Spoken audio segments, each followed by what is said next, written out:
Robin's report there. 5 alleged Hezbollah operatives were captured in the Baalbek operation. Just before we came on air, I asked Efraim Halevy, the former head of Israel's secret service, Mossad, if that was the only point behind the raid. No, it certainly wasn't the only point behind the operation. I think a lot of equipment was taken care of. I think that a lot of information was gleaned from what I gather.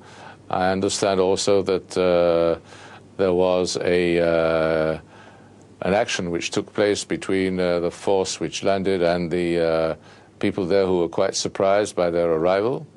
So there were many aspects to this operation, and I think the fact that it was successfully completed deep behind the lines of the Hezbollah was also, in my view, designed to shake their self-confidence.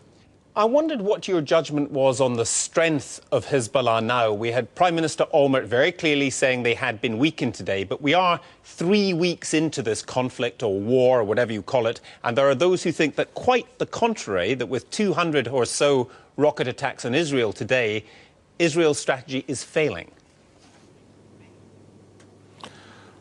I think one shouldn't judge the effect of the operation or of the war on the basis of the toll of one particular day. We had a lull in the fighting for a couple of days, as you know, as a result of an incident which took place in Kana village, and now fighting has been resumed. And parallel to the fact that Israel sustained over 200 rockets today, and I think this is quite a serious number. At the same time, action proceeded on the ground, and much progress was made in carving out a kind of a security zone, which hopefully will be in place by the beginning of next week. How competent do you think the current Israeli defense forces are, however, and also Israeli intelligence? We have seen, obviously, in the past, Israel defeating a host of Arab enemies simultaneously in a few days. We're 3 weeks into this conflict, and some people think that Israel is bogged down. In fact, in some ways, in propaganda terms, it's been a calamity for Israel.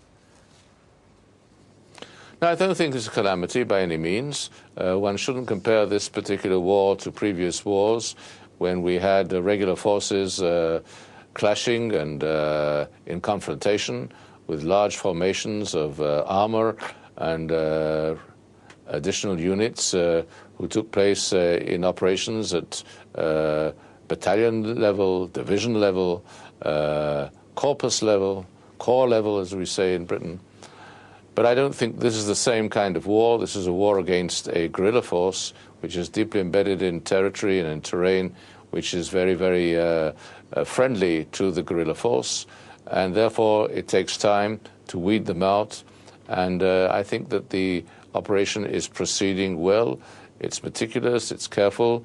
It's designed also to minimize the number of losses which we would sustain.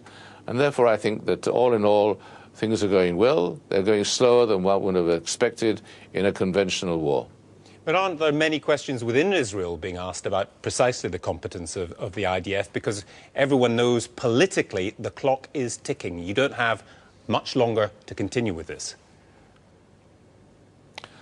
I'm aware of the public discomfort here in Israel, and I think you're right in saying that there is quite some discomfort. People here have been used to a different type of war, a different type of operation, and it's difficult for them to attune themselves to this particular environment in which a war is taking place. But I hope very much that in the end, when the hostilities subside, that we will emerge and hopefully we'll not only have the upper hand, but it'll also be apparent that we have the upper hand. Efraim Halevy, thank you very much.